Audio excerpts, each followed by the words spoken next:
Under the high rafters of the county vehicle depot, sound traveled like weather, rolling, pooling, coming back on itself. On that gray morning, it carried a line that should never have been said. You're here to test the volume, sweetheart, not critique the system. Just stand there and tell us if it's loud. Carl Benton, tech supervisor, stood squarely beneath a stadium-sized siren horn and basked in the chuckles of a half-circle of deputies. His polo shirt clung to him like a flag at half-mast, and his grin said he'd found the morning's entertainment. A few deputies glanced down at their boots. Most didn't. Arrogance is infectious when it's confident and loud. The woman he addressed, Elaine Carter, didn't move, didn't color, didn't crack. She wore plain, civilian clothes in the stillness of a statue. Not defiance, not submission, just a steadiness that had no need to announce itself. She stood with her feet set and her hands easy at her sides as if she were saving her strength for something that mattered. Across the concrete expanse, the county sheriff Whitaker, a man older than his badge, and twice as hard, watched her with a narrowing eye. He wasn't looking at her face. He was measuring the posture that a lifetime gives a person and a lesser lifetime can't counterfeit. Benton pointed toward the microphone cradle on the rolling console. This is the Sentinel Public Alert Platform, he declared, proud of the way platform sounded in his mouth. State-of-the-art voice-activated network integrated, tied into every first responder channel from here to the state line, designed for operators, professionals who know how to command a scene. He let his gaze climb up and down Elaine's sleeves as though they were a clue to the joke. It's not a toy. When I tell you to speak, you give us a simple testing 1, 2, 3. We need to calibrate for a civilian vocal range. Understood. Last word snapped like a cheap switch. No one liked it, not really, but no one said so. Elaine's expression stayed level. She traced the line of the microphone cable with her eyes clocked the way it was looped, the strain relief, the connector at the base of the horn. She didn't need the primer. She'd seen systems like this in places where the air itself had a memory. Sheriff Whitaker eased off the fender of a patrol cruiser and took a few steps closer. He didn't interrupt. Old lawmen know a foolish man will show himself if you give him enough rope in an audience. Benton, sensing total control, made a theatrical show of lifting the mic, pinching the talk switch, testing the gain with a small pop. He cleared his throat like a preacher about to begin. All right, sweetheart, let's hear it. Give us the test. The depot quieted in that strange way that happens before a punchline and after an insult. Elaine took the microphone not like a person handed a tool for the first time, but like a professional picking up the tool. She always used thumb on the seam, fingers curled so the element wouldn't clip on plosive consonants. She took one measured breath and looked past the horn, past the cinder block walls, through them, as if her voice had farther to travel than the depot's echo. She did not say testing. She did not count. Initialize protocol. Sentinel, no boom, no feedback squeal. The horn gave a soft, two-tone chime that cut clean through the depot's stale air like a scalpel. A hush arrived as if it had been waiting for its cue. Then a second voice issued from the horn, synthetic resonant, no trace of humanity except its purpose. Authentication confirmed. Voice print matched. Welcome back, Sentinel Origin. No one laughed. Benton's smirk suctioned off his face as if someone had opened a pressure door. The console lights blinked and then steadied into a severity of red that had no business in a mere calibration. On the primary display, one line of text overrode the rest: system override, command authority, engaged, classification Onyx. The deputies didn't speak because they didn't know how to speak to that. The loudest thing in the room was Whitaker's boots crossing the floor. He didn't look at Benton. He didn't glance at the screen. He stopped 3 feet from Elaine and held her eyes like a handshake. When he spoke, it was to her, but he let the whole room hear it.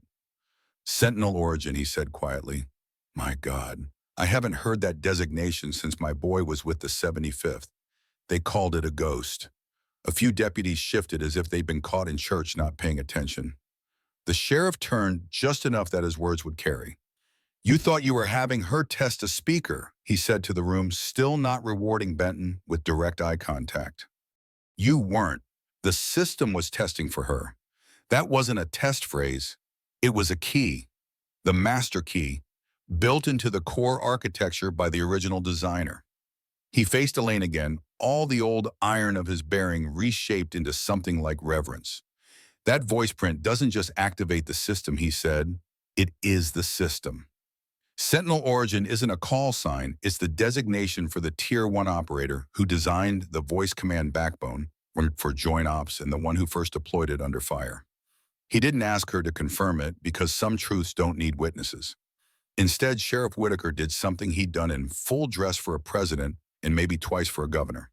He brought his heels together, squared his shoulders, and delivered a slow, formal salute to a woman in plain clothes holding a county microphone. "Ma'am," he said and let the word land, "it's an honor to have you in my county." Whatever scaffolding Benton had been standing on in his mind, it gave way right then. The deputies felt it too.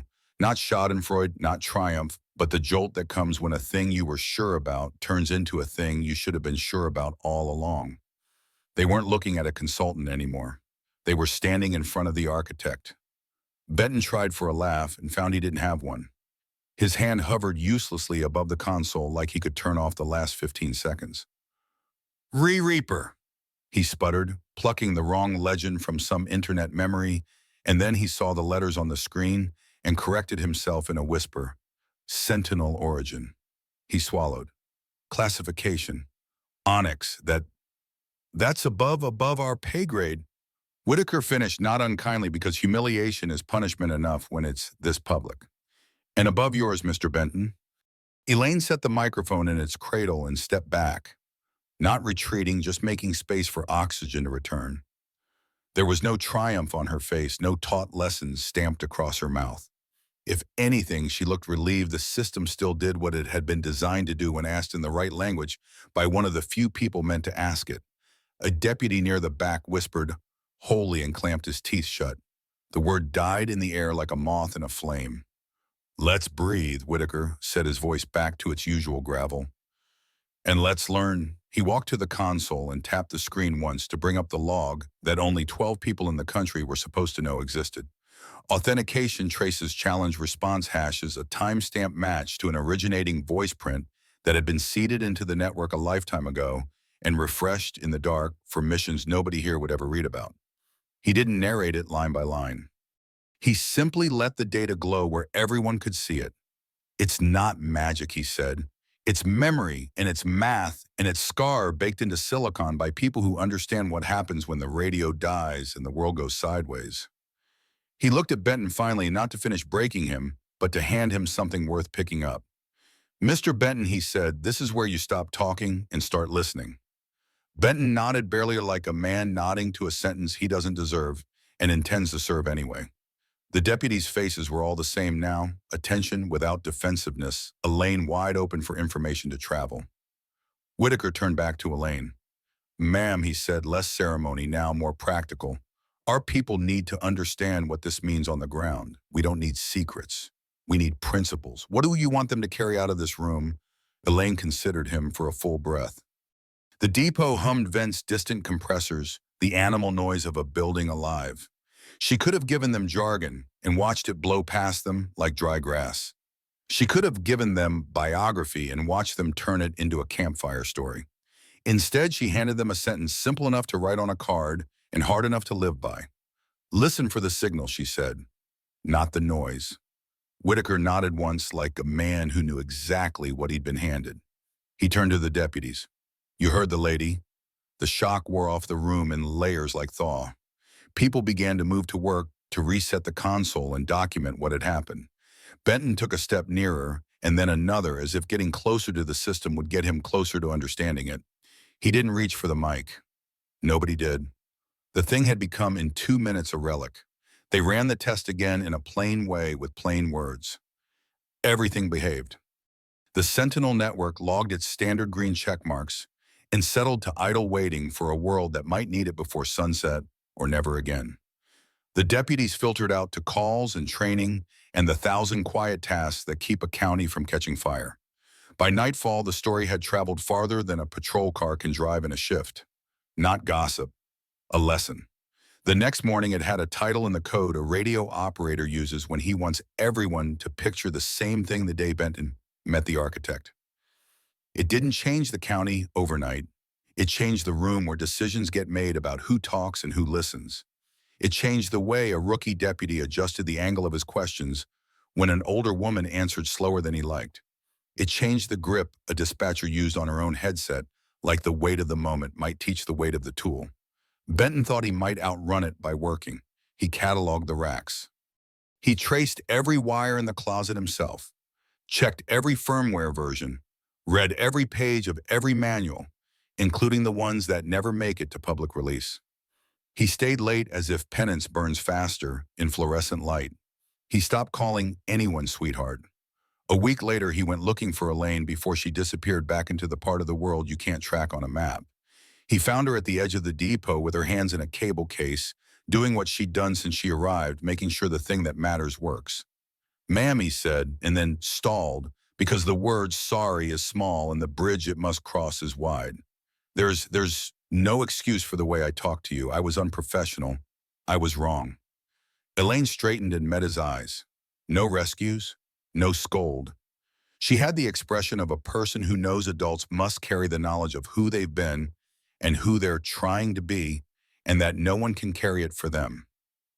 "The system works, Mr. Benton," she said. "That's what matters." He nodded because there was nothing else to say that wouldn't unbalance the perfect weight of it. She closed the case and left the way she'd come in, without fanfare, without explanation, like competence walking off stage to its next job. Sheriff Whitaker stood in the dispatch center later that afternoon and watched a young tech pin a small laminated card above the primary console. It wasn't a flowchart. It wasn't a password. It was the sentence the county had just been given to live by. "Remember to listen for the signal, not the noise. Sentinel origin." The card stayed. It survived coffee splashes and new paint, and the thousand small changes a building accumulates. When tourists from the state came through with clipboards and eyes for photographs, no one mentioned it. When Benton trained a new hire, he tapped the card first. Their culture moved by an inch in a direction that mattered.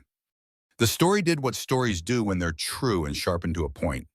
It grew into other rooms. The dispatchers told it to new operators in the hushed minutes before midnight, when the phones can go from silence to ruin in a single ring. Patrol told it to the academy kids in the gravel lot behind the range with more sweat than poetry. The county IT office told a version with fewer salutes and more acronyms.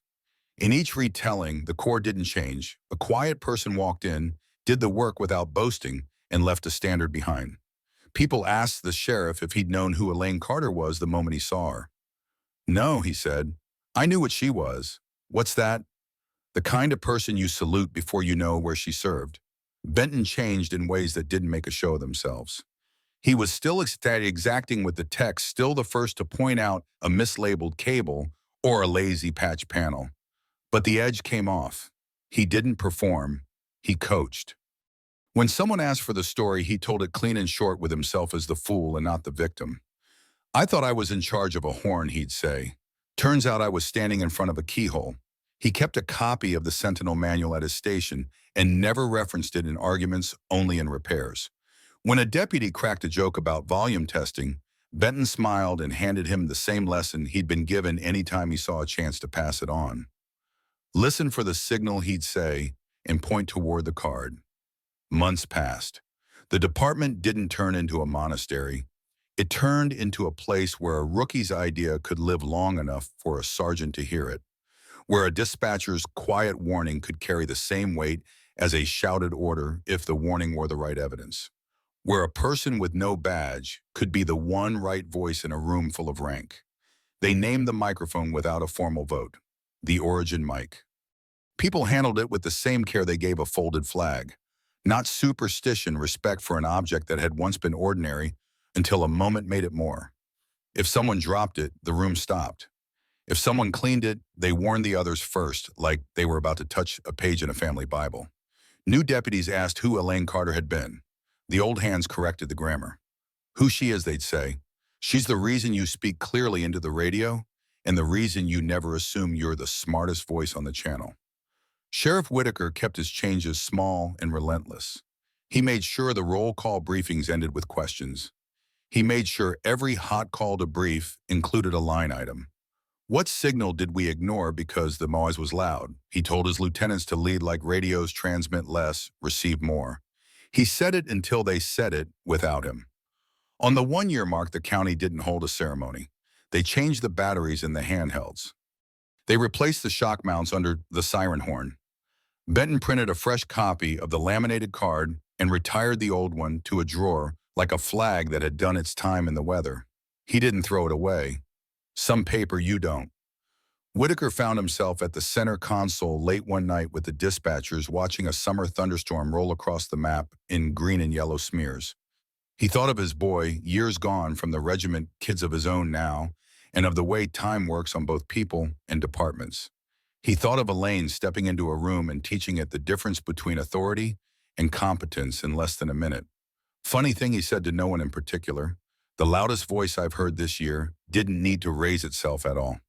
The dispatcher on duty, 50-ish, with shoulders like a barn beam, smiled without looking away from her screens.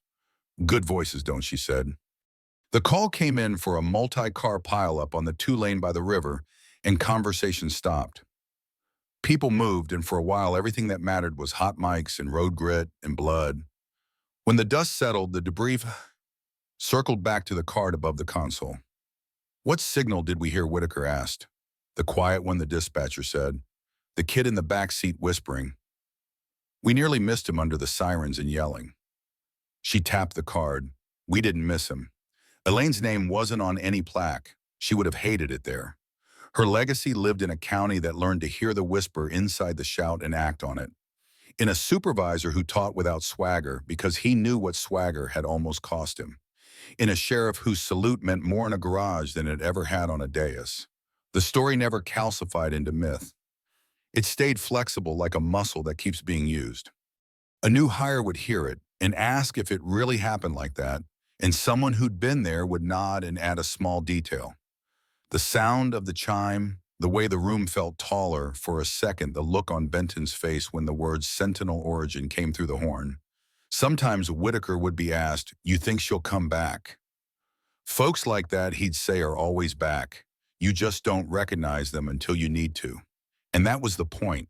Not to wait for heroes, but to become a place where heroism has a place to land quietly, efficiently, without needing a microphone at all. If you were to stand in that depot today and look up, you'd see the siren horn clean and dust-free and the Origin mic resting in its cradle like a sleeping instrument. You'd see above the main screen a fresh laminated card with a line that has aged better than any device in the building. Remember to listen for the signal, not the noise. There's a lesson there that doesn't care whether you wear a badge or a suit, whether you're 20 or 72. In the cockpit and in the living room at a command console or a kitchen table. The principle holds: noise is easy to make. Signal is hard to earn. The people who change outcomes are almost never the ones shouting. They're the ones paying attention when attention is work. Elaine Carter didn't leave a speech. She left a standard. She didn't hand the county a monument. She handed it a habit. All these months later, that habit is still doing the quiet, unglamorous work of keeping strangers alive. If that resonates with you, if you've seen a moment when quiet mastery outperformed loud certainty, tell it in the comments. Share the signal you heard when everyone else was listening to the noise. And if you want more true, hard-won stories where humility and competence do exactly what they're built to do, subscribe and come back. We'll keep the mic ready, but we won't shout into it. We'll let the work speak like Elaine did so the room can go quiet for the right reasons and stay that way long enough to hear what matters next.